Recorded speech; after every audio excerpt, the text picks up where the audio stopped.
வீடு 2 பட்டா கூத்தாடிக்கு கொண்டாட்டம்னு சொல்லுவாங்க. அதே நிலைமை தான் இன்றைக்கு தமிழ் தேசிய அரசியல்லையும் ஏற்பட்டு கொண்டிருக்குது. உண்மையாவே தமிழ் தேசியத்தினுடைய அரசியலை பல்வேறுபட்ட வகையில நாங்க நோக்கலாம். அதாவது 2009ஆம் ஆண்டுக்கு முற்பட்ட காலப்பகுதி, அதே மாதிரி வந்து 2015ஆம் ஆண்டிற்கு பிற்பட்ட காலப்பகுதி, அந்த இடைப்பட்ட காலப்பகுதியும் நாங்க நோக்கலாம். அதே மாதிரி 2015க்கு பின்னரான காலப்பகுதியை சொல்லலாம். அதாவது அ தமிழ் தேசிய கோரிக்கைகள் ஆயுத ரீதியில் மௌனிக்கப்பட்டதுக்கு பிறகு 2015ஆம் ஆண்டு வரையான காலப்பகுதியில வந்து பார்த்தீங்கன்னு சொன்னா, இந்த சம்பந்தன் உடைய இறப்புக்கு பின்னர், அதாவது ஆயுதப் போராட்டத்தில ஆயுத ரீதியாக தமிழ் தேசியத்துடைய கோரிக்கைகள் நிராகரிக்கப்பட்டதன் பின்னர், அல்லது மௌனிக்கப்பட்டதன் பின்னர், அதற்கு பிறகு அரசியல் தீர்வை நோக்கி தமிழர்களுடைய கோரிக்கைகள் நகர்ந்த சந்தர்ப்பத்தில பெருந்தலைவர் சம்பந்தன், மாவை சேனாதிராஜா இவர்களுடைய மறைவுக்கு பின்னர், அல்லது சம்பந்தனுடைய மறைவுக்கு பின்னர், அல்லது இறுதி காலகட்டத்தில் வந்து சுமந்திரன் அந்த கட்சியினுடைய தன்னுடைய ஆதிக்கம் அல்லது தன்னுடைய ஆதரவாளர்கள் அடிப்படையாக கொண்டு எம்ஏ சுந்தரனுடைய காய் நகர்த்தல்கள் அல்லது வந்து பார்த்தீங்கன்னு சொன்னால் அரசியல் நகர்வுகள் பார்த்தீங்கன்னா குறிப்பிடப்பட்ட ஒரு சில பகுதியினரை இணைத்து கொண்டு ஏனைய பழைய அரசியல்வாதிகளை அல்லது வந்து ஏற்கனவே இருக்கிற தமிழ் தேசத்துக்குள்ள உள்ளடங்கி இருக்கிற அரசியல்வாதிகள் வந்து விலக்களிக்கின்ற அல்லது ஒதுக்கி வைக்கின்ற நடவடிக்கை இடம்பெற்றிருக்கும். அதனுடைய பிரதானமான ஒரு அரசியல்வாதியாக இருந்த சுமந்திரனுக்கு மிக போட்டியாக இருந்த கிளிநொச்சி யாழ்ப்பாணம் தேர்தல் தொகுதியினுடைய கிளிநொச்சி மாவட்டத்தினுடைய மிக முக்கியமான அரசியல் பெரும்புள்ளியாக கருதப்படுகின்ற இன்றும் கடந்த தேர்தலில் எம்பிபியினுடைய அணுரை சூறாவளி அந்த அடித்த அந்த சந்தர்ப்பத்தில் கூட இலங்கையினுடைய அரசியலில் தமிழ் தேசிய கட்டமைப்புக்குள்ளே இருந்த அரசியல்வாதிகள் ஒரு சிலரே அந்த தேர்தலில் வின் பண்ணக்கூடிய மாதிரி அதிலும் மிக முக்கியமாக இருந்தவர் தான் இந்த சிறிதரன் அவர்கள்.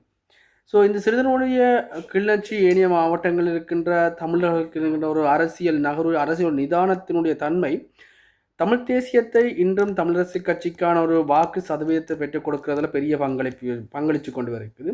கடந்த தேர்தல்களில் 16 அரசியல்வாதிகள், அரசியல் சட்ட நாடாளுமன்ற உறுப்பினர்களை வச்சிருந்த இந்த தமிழ் தேசிய கூட்டமைப்பான தமிழரசு கட்சி தற்பொழுது மிக குறைந்த அளவிலான ஒற்றை இலக்கங்களிலான தமிழ் அரசியல் பிரதிநிதிகளை வச்சிருக்கிறதுக்கு மிக முக்கியமான இந்த சரிவுக்கு மிக முக்கியமான ஒரு காரணம் தான் எம்ஏ சுமந்திரன் என்று சொல்லலாம். ஏனென்று சொன்னால் அவருடைய அந்த அரசியல் ஒரு பக்கச்சார்பான அரசியல், தனக்கும் தன்னுடைய சார்பானவர்களுக்கும் கட்சியில் முன்னுரிமை எடுத்துக்கொள்ளணுன்ற நோக்கத்தில் வச்சிருக்கிற இந்த அரசியல் நகர்வுக்கான ஒரு விலையாகத்தான் தமிழர்களுடைய அரசியல் நோக்கங்கள், அரசியல் தேவைகள் விற்கப்பட்டிருக்கின்றதா உண்மையான விடயம். நான் இன்றைய தினம் ஒரு வீடியோ பார்த்துருந்தேன். அதில் மிக முக்கியமாக சொல்லப்பட்டிருந்தது, இந்த சமூக ஊடகங்களின் மூலம் தமிழ் தேசியத்தின் அரசியலை வந்து மாற்றி அமைத்து விட முடியும் என்று சொன்னால் அது முடியாத ஒரு விடயம் என்று சொல்லப்பட்டிருந்தது. ஆனால் உண்மையாகவே பொறுத்த வரைக்கும் சுமந்திரனுடைய அரசியல் நகர்வுகள், சட்ட வல்லமை, அதை பாராட்டுறோம், அதுக்கு தலைவணங்கணும். ஆனால் அந்த சட்ட வல்லமையை பயன்படுத்தி ஏனையோரை அடிபணிய வைக்கின்ற அல்லது வந்து தமிழரசு கட்சியினை கைப்பற்றுகின்ற நடவடிக்கை இடம்பெறுகிறது தான் எங்களை போன்ற இளம் தலைமைகள், எங்களை போன்ற இளைஞர்கள் தமிழ் தேசிய அரசியலில் இருந்து விலகி தேசிய அரசியலுக்குள், என்பிபி அரசாங்கத்துடைய அரசியலுக்குள் நுழைவதற்கான பிரதான காரணமாக இருந்தது. இதுவரை காலமும் தேசிய கட்சி ஒன்றும் தமிழ் பரப்பில் வந்து இதுவரைக்கும் வின் பண்ணாத சந்தர்ப்பத்தில் கடந்த அரசியலில் தேசிய கட்சியினுடைய வெற்றி, அதே போன்று அதிகளவான மக்கள் தேர்தலின் போது அதிகளவான பாராளுமன்ற உறுப்பினர்களை பெற்றுக்கொண்டதற்கு மிக முக்கியமாக காரணமாக அமைந்திருந்தது இந்த சுமந்திரனுடைய அரசியல் நகர்வு தான் என்றது மிக முக்கியமானது. இன்றைக்கு ஒரு கட்சிக்குள்ள நடத்தி முடிக்க வேண்டிய, கட்சிக்குள்ள சோல்வ் பண்ண வேண்டிய இந்த உட்கட்சி பிரச்சனைகள், உட்கட்சி கூச்சல்கள் எல்லாத்தையும் வந்து பொது வெளிகளுக்கு கொண்டு வரதும், தொடர்பாக கற்பனையான தன்னுடைய பேச்சாற்றல் திறமையை பயன்படுத்தி திரிவுபடுத்தப்பட்ட கருத்துக்களை வெளியிட்டு ஒரு எப்படி சொல்றது, உறுதிப்படுத்தப்படாத சில விடயங்களை அடிப்படையாக கொண்டு தன்னுடைய காய் நகர்த்தல்கள் இடம்பெற தமிழ் தேசியத்தினுடைய அரசியல் நகர்வுகள் எதிர்காலத்தில் கேள்விக்குறியாகும். குறைந்தளவு இந்த வருடம் 2026 நம்பர போகின்ற மாகாண சபை தேர்தலையாவது முடிவடைந்து, மாகாண சபை முடிஞ்சோண்டு பிறகாவது இவ்வாறான விடயங்களை நடத்தி கொண்டு போக தமிழ் தேசியத்தை காப்பாற்றிக் கொள்ள முடியும்னு நான் நினைக்கிறேன். என்று சொன்னால் வருகின்ற மாகாண சபை தேர்தலை பொறுத்த வரைக்கும் வடமாகாணத்தினுடைய வெற்றியானது தமிழ் தேசிய கூட்டமைப்புகள், தமிழ் தேசிய கட்சிகளுக்கு ஒரு கேள்விக்குறி அல்லது வந்து வெற்றியின் விளிம்பில், தோல்வியின் விளிம்பில் தானே இருக்கிறோம்.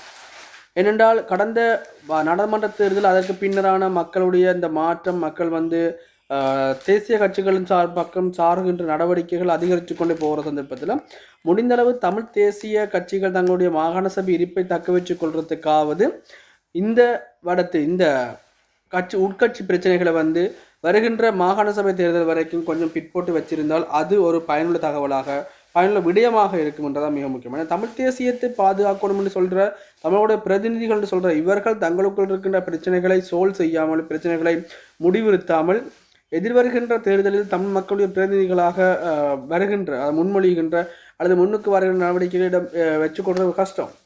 அதே சந்தர்ப்பத்தில் ஒரு பாராளுமன்ற வாக்குகள் மூலம் வெற்றி பெற்ற பாராளுமன்ற உறுப்பினரை வந்து பாராளுமன்றத்தில் வாக்களிக்கின்ற சந்தர்ப்பத்திலும் பாராளுமன்றத்தினுடைய உறுப்புரிமைகளை பயன்படுத்துகின்ற சந்தர்ப்பத்திலும் அதே பாராளுமன்ற தேர்தலில் தோல்வி அடைந்து மக்களால் புறக்கணிக்கப்பட்ட ஒரு நபர் அதிகாரம் செய்து அல்லது அவருடைய விருப்பத்திற்கு அவருடைய கட்சியினுடைய இருக்கிற நபர்களுடைய விருப்பத்திற்கு ஏற்ற மாதிரி செய்யப்பட வேணும் என்று சொல்றது வந்து உண்மையாகவே மக்களுடைய வாக்கு உரிமையினை, மக்கள் வழங்கிய வாக்கு அதிகாரத்தினை வந்து துஷ்பிரயோகம் செய்கிறதாகத்தான் இது அமையும் என்றது மிக முக்கியமானது.